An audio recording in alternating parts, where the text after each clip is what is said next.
Greg Collins, Substitute Teachers Lounge. It is the June episode of 2024. Have a treat for you guys today. I interviewed two students before they left for summer break. We're going to talk about substitute teachers, and who knows, maybe we'll see what else we can get into before the episode is over. So, here we go. Substitute Teachers Lounge.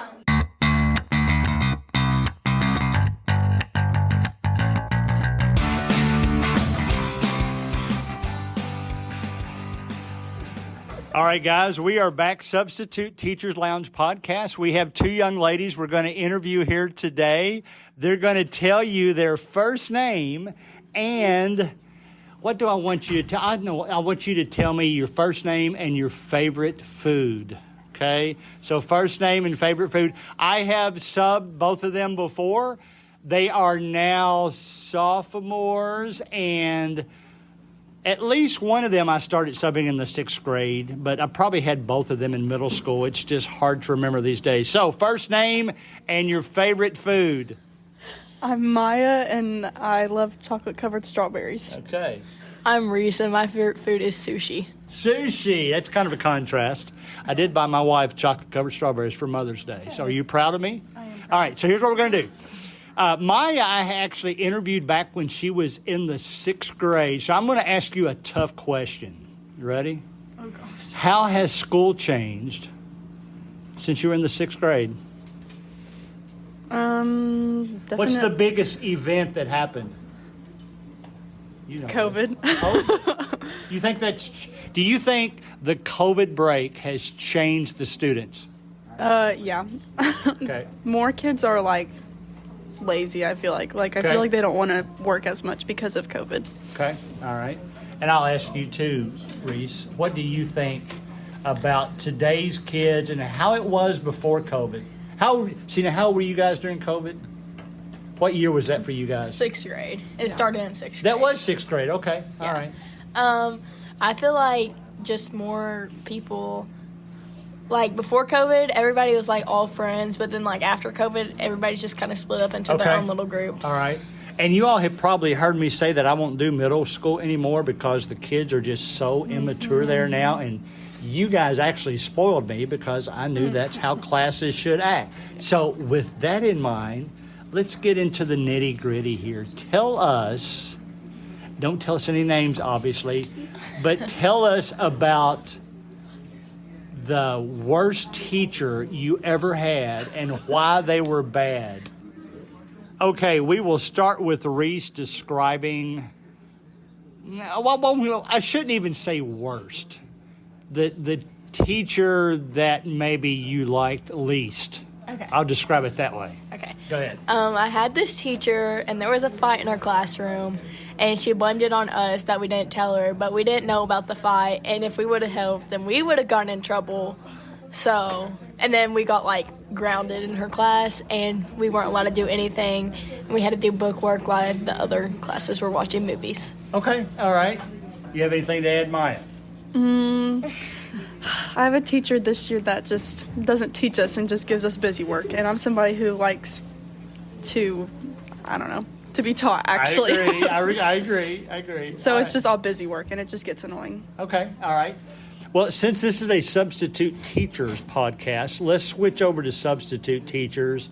And I want you to describe what you really, first of all, let's say what you really expect a substitute teacher to do when they are teaching your class.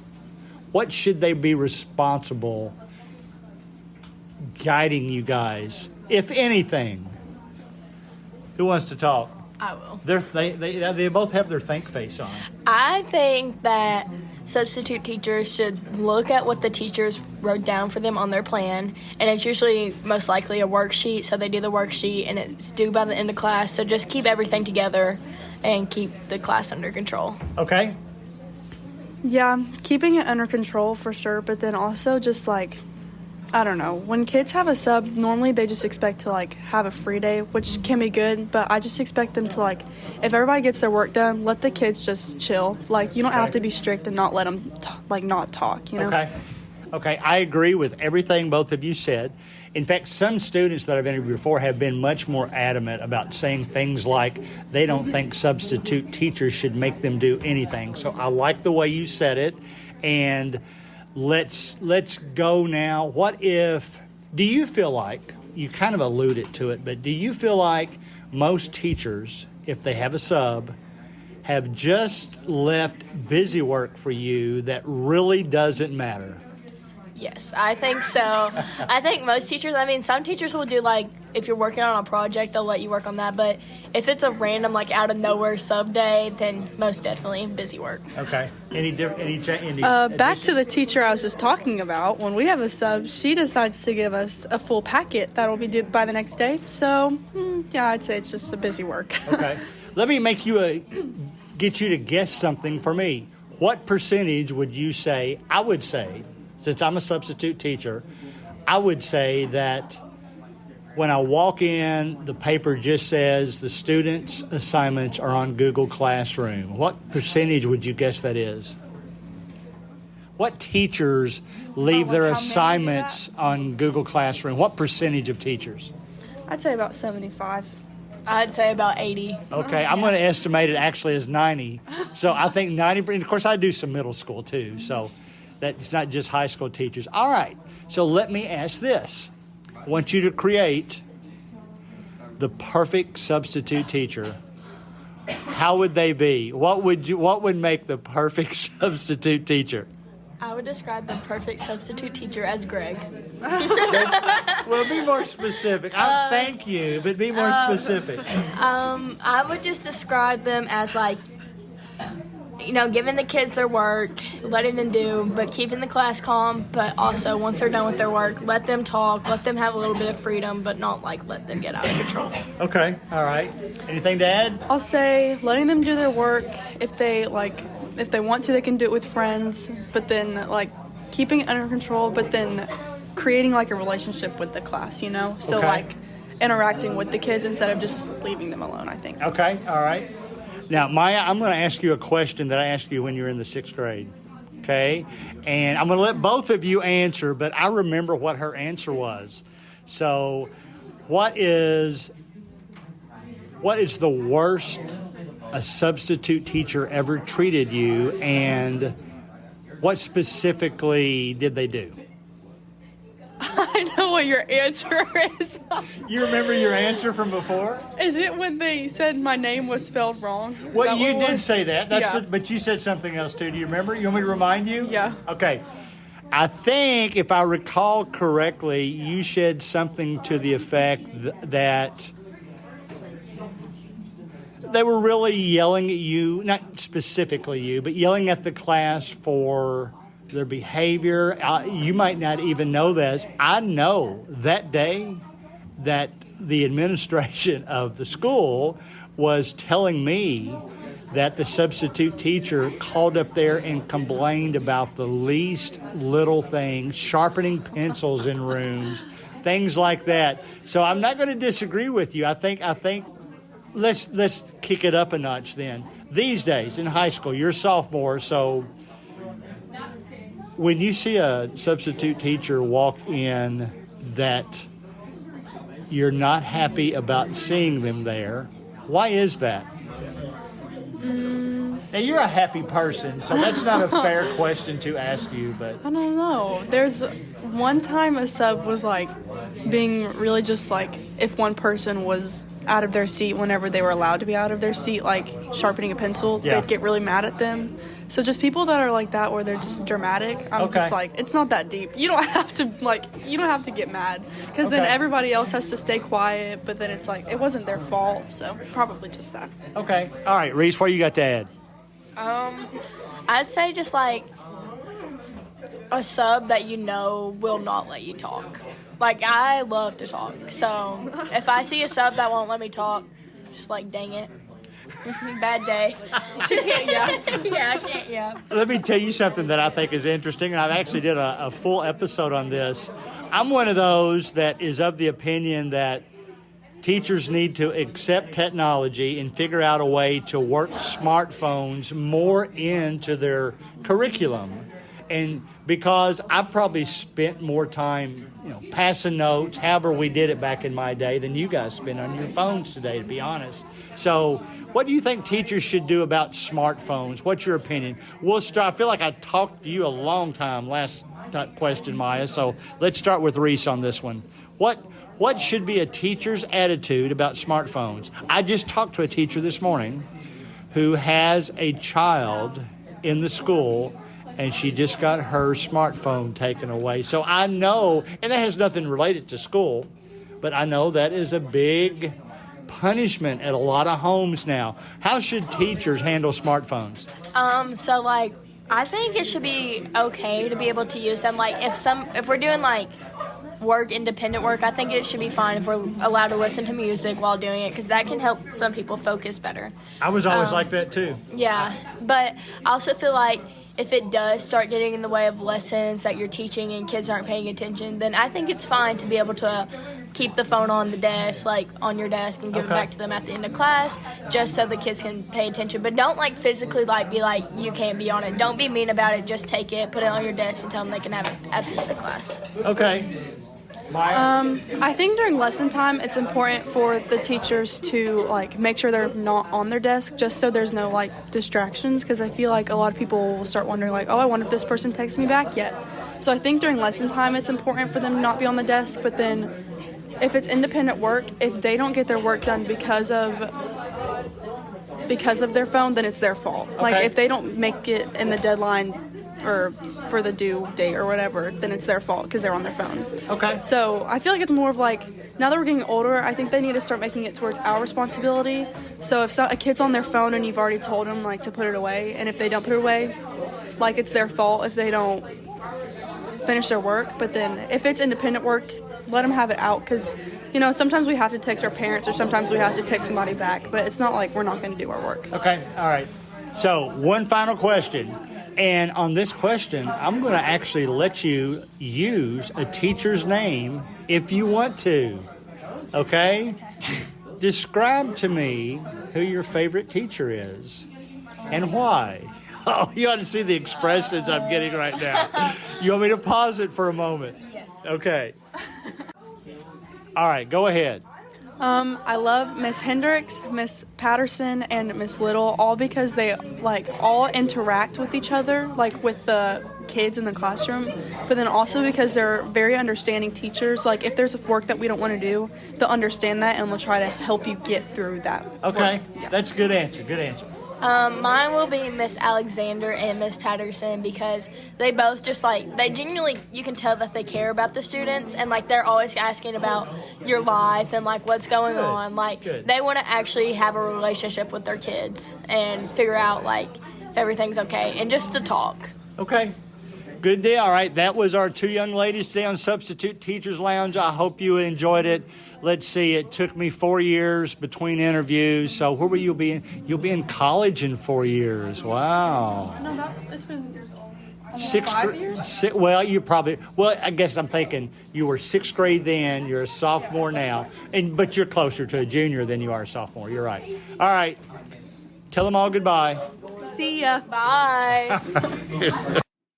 All right. I love that interview. Let me apologize to Reese and Mya, because we recorded that the last 2 days of school, and I had already made the decision that I was only going to have one podcast episode during the summer. So they've had to wait 2.5 weeks for this to be released. They could listen to it. I sent them a direct private link, but I'm glad that it's finally out there, and I hope you enjoyed it as much as me. 2 more things. We're going to talk about Instagram here in a moment, and how I just didn't realize how powerful it was. First of all, though, an announcement. You will now see a link in the description of each podcast episode that says send us a text message. That's a new feature. You can click on that. You can send a quick message. It's easier than trying to do email. So I would appreciate it if you all would make use of that and send me ideas. Secondly, let's talk Instagram, because let me just say this. I like Instagram because students can follow me. I don't follow them per se. I might follow them back, but students will follow me that know me. I've got hundreds of student followers now, and neither one of us had to share our phone number, anything like a text would require. So it was a good way to communicate for volleyball. It's a good way to keep in touch with them as far as school goes.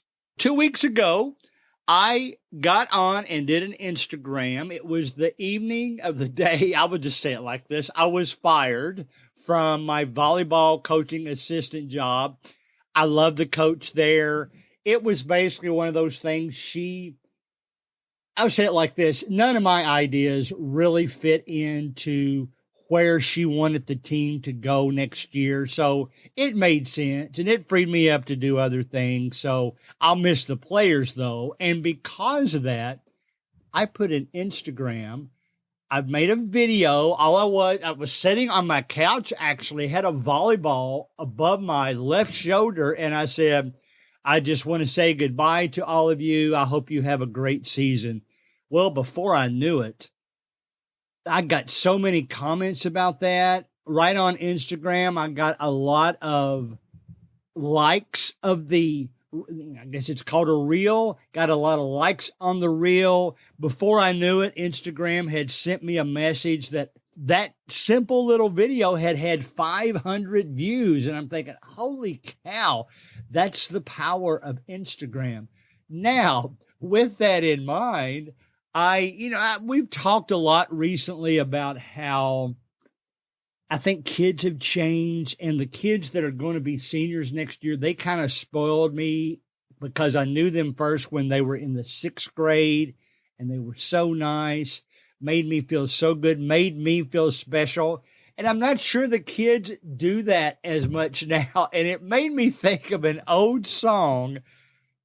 If you guys remember Don McLean, or more specifically, if you remember the song American Pie from 1972, bye bye, Miss American Pie, drove my Chevy to the levee, but the levee was dry. Well, he also had a song called Everybody Loves Me, Baby, and sounds kind of arrogant at first, but it was really written during the Nixon administration, and it was meant to be a play on words, how of all the things Nixon was doing, he couldn't believe that everybody didn't love him. But I thought of that song because I jokingly thought, well, everybody doesn't love me as much now as they used to. And I said, you know what? The kids love the Instagram. They know I'm crazy anyway. I'm going to put on a Hawaiian shirt. I'm going to put on my blue mirror front sunglasses. By the way, you can see this on either the Substitute Teachers Lounge Instagram account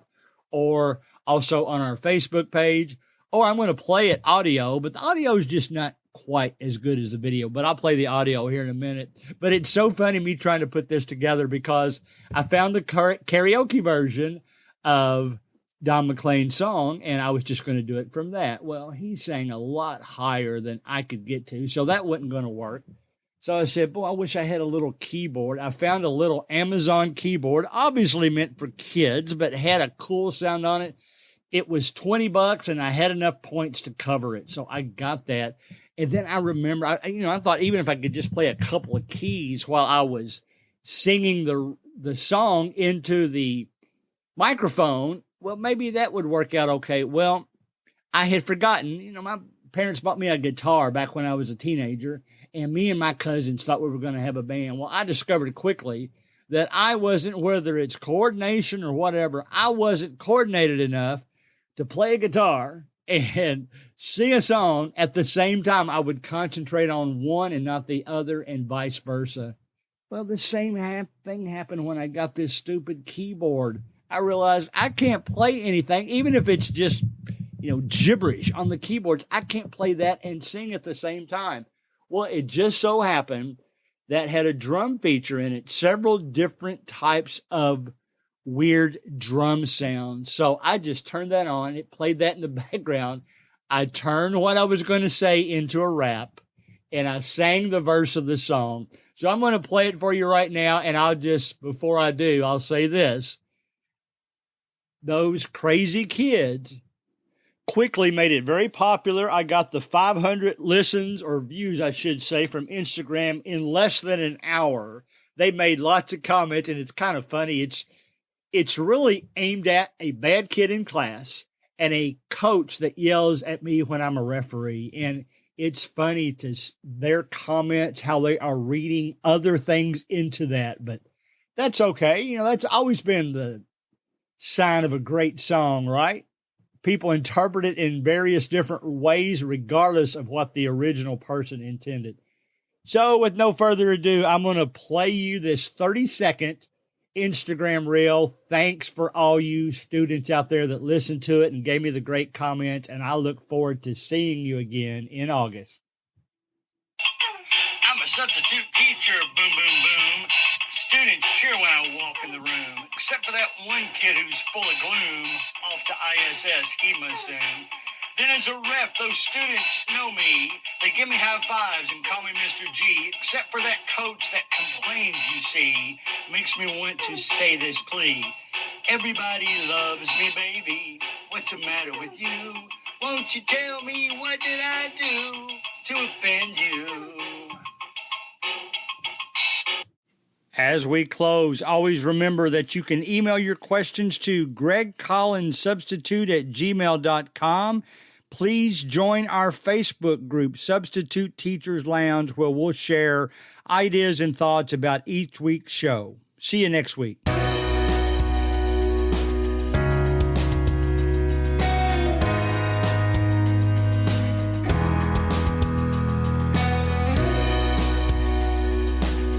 Music provided by Ben Sound.